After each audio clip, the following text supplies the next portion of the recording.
Like you say yourself, your father was in a way unknowable. He said the greatest performance he ever played was Richard Harris. I think that probably was approval or disapproval. What do you think? Hello and welcome to Go to Bat, a series where we shine a light on the films that deserve more love. I'm here, joined today by Jared Harris. How are you, Jared? I'm well, thank you for inviting me. Oh, thank you for coming in. Really, really great to see you. And I watched Reawakening. Okay, good. What a good film that is. Lovely, thank really you. Good film. So I kind of give a brief rundown of the plot, but it's a bit of a special plot in that I just don't know how much you're meant to give away. So I'm going to throw it over to you to kind of explain. Well, it's basically, the story is about it's a couple whose daughter ran away from home when she was 13 or 14 years old, and a decade has passed. And they do a sort of a new police reenactment and an appeal for any information. And shortly after that, this 24-year-old woman comes forward and claims that she's their long-lost daughter. And the mother accepts her immediately, and the father doesn't. He doesn't recognize her. And the irony is that he's the one that never stopped looking over the 10 years, whereas the mother had kind of reconciled herself to the fact that she wasn't going to see her again. And then it starts to sort of twist this family apart as he doesn't understand. He starts to doubt himself. Why don't I recognize her? My wife does. And then in that sort of typical male mind he wants the facts. He wants to know the information. He wants to know all the details.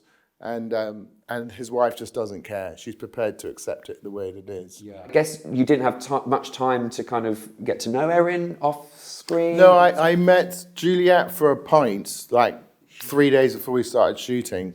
But all of that work we just did on the day, you know. Yeah.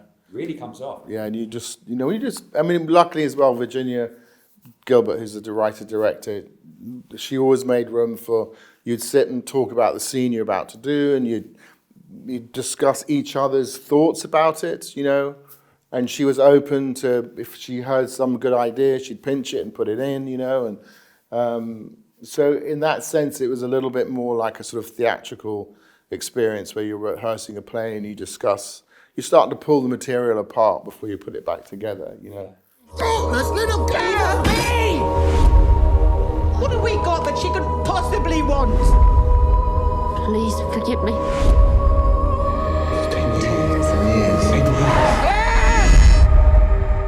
So I want to kind of like put the focus back on your old credits. And this series, Go to Bat, we like to ask people to shine a light on the credits they personally believe that, you know, deserve more love, was generally underrated or generally little seen. So can you tell us what projects you have decided to speak about? Well, one was the documentary that I helped make about my father called The Ghost of Richard Harris. At least if I died tomorrow, you knew that I was here. Enjoyed the tempest of life. A unique look at the life of Richard Harris. The image of himself just sort of overtaken everything else about him. And I really recommend watching it. It's an insightful documentary. It's honest, and it's. I've got to ask, did it feel therapeutic doing a documentary like that? Well, we've been trying for a really long time, so there was a sense of relief about finally getting it off the ground, because we've been trying for over 10 years. Richard Harris is such a beloved figure, always will be. Is it almost like you feel like you owe it to the world? Like you say yourself, your father was in a way unknowable. He said the greatest performance he ever played was Richard Harris. I think that probably was approval or disapproval. What do you think? Because that quite often happens when you're talking about him. I mean, it is called The Ghost of Richard Harris as well. Yes. God. Was it almost a treat to his fans, essentially, to shine a light on a side of him that they might not have known? You know, the side of about him that keeps being regurgitated is the Hellraiser part about him. He fed it. Yeah. And he did it on purpose, and he was doing it partly to help sell tickets, and he knew that was something like the press enjoyed, so he'd give it to them. But at some point, I feel like it was at the detriment towards him been taken seriously. It's something that he took very seriously. He cared about his career and he cared about his work, you know. Someone said to me once, of course, you know you're an alcoholic. I said, I'm not, no. Oh, if you think so, that's okay. It doesn't necessarily mean that I am. If it makes you feel good, that's okay. It doesn't do anything for me to be told what I am. All I know is that I drank because I loved it. There was no book or autobiography written about him. Unfortunately, he started to write his autobiography in the hospital when he was sick, and then one of the nurses threw out all of his notes, so along with all his sort of newspapers and stuff. So, yeah, but I don't know how far he got with it. But so, you know, I just wanted something that gave you an idea of who he was and what he was like. And you get very close to it. It's not the whole picture at all. One of the things that I sort of wish we got more of was he was very funny. You know, you wanted to be sat at his end of the table at a dinner party, you know, because it was so lively. And you know, he liked nothing more than telling stories and hearing stories, just hearing crazy stuff that people had done, crazy things that had happened to him. I mean, he had the most outrageous life. Like nutty things would happen to him, you know, and he loved it. Do you still feel, because I feel like it was part of why the documentary works so well, is that you and your brothers are kind of learning things on the fly that you didn't know about him, and that's... I never knew that how he signed his letters to my younger brother with a little picture face, and because he never did that with me. Really? No. And that was the other part about him. I mean, he had very distinct relationships with individuals. He didn't have the same relationship with everybody. Yeah. So that was what was also interesting about doing it, approaching it the way that we did, was he was different things to different people, and we were going to discover what that was. Yeah. It was after he passed away, and I was buying first night gifts on a place on Cecil Court. And the woman goes, oh, your father used to come in here all the time and buy first night gifts. He used to drop to one knee and sing opera to me. Never in my life heard him sing opera, ever. But I know that's a career he would like to have had. Yeah, really? He said that a couple of times. But I never heard him sing opera. Afterwards, did you kind of learn anything that has informed your career after you made that documentary? To his career? Yeah. He had completely different cards. You get dealt like 5 cards in life. Yeah. And you have to play them throughout your life. Yeah. And I wasn't dealt the same cards that he was dealt. So, and I would love to have had, but I wasn't. Those were his things that he got, and I got something else, and you have to play those. You know? Sure. I mean, your cards are great as well, though. They are great. I'm sure there's a casting director somewhere who's looking at this new Harry Potter series being made at HBO Max thinking, no, thank you. Dumbledore. Wouldn't that be a great idea? Also, I mean, why do... I don't understand them. The films were fantastic. Leave them alone. They're making... it's going to be a 10-episode series for each film. For each book. For each book? Each book. Yeah.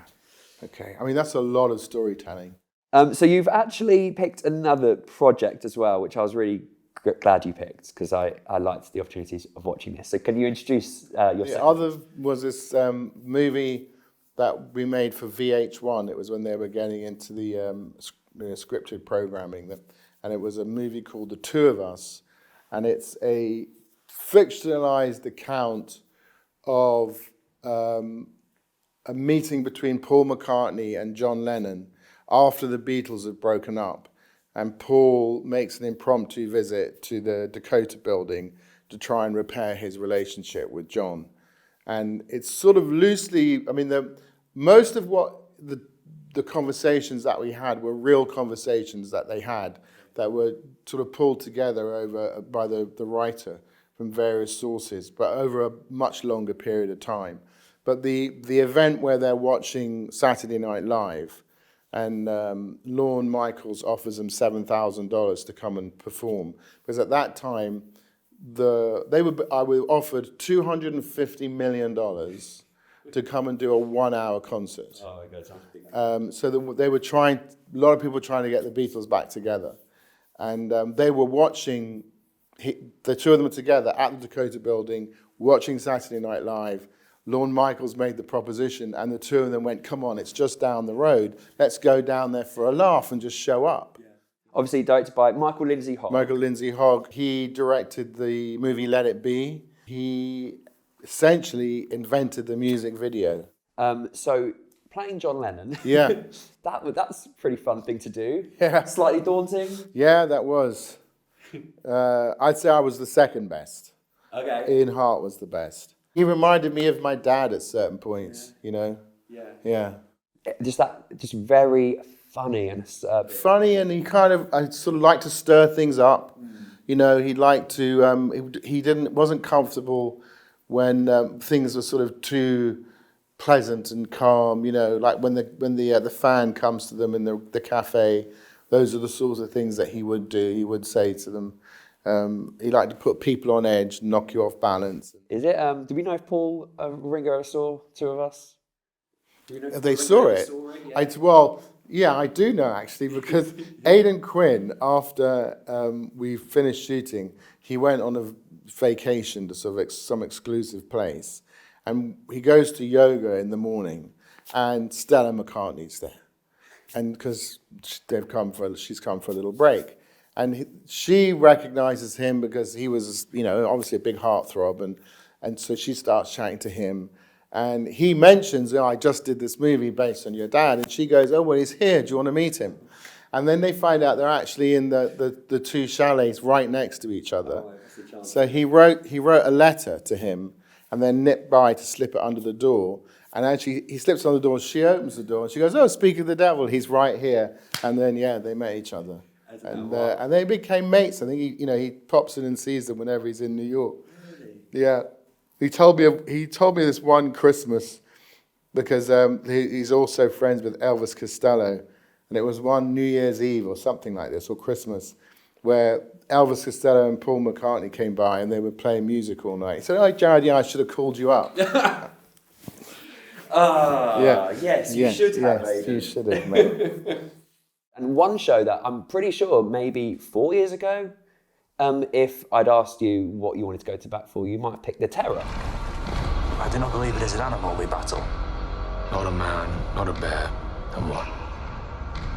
Whether it was our grief or fatigue, I cannot say, but some of us became convinced that it continued to track us. Here, back to the ship. It's the ice, Georgie. It's only the ice. The Terror, yeah, I love The Terror.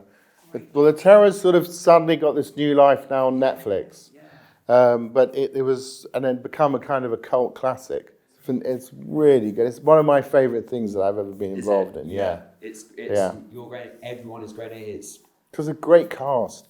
It's fantastic. You know, good, solid, brilliant character acting. Great actors. We all got along really well. Well, Jared, thank you so much for taking the time to talk about your career. And congratulations on Reawakening. Thank you. It's a really great film, and everyone should go see it as soon as it's out. So thank you very much. Bless you. Thank you.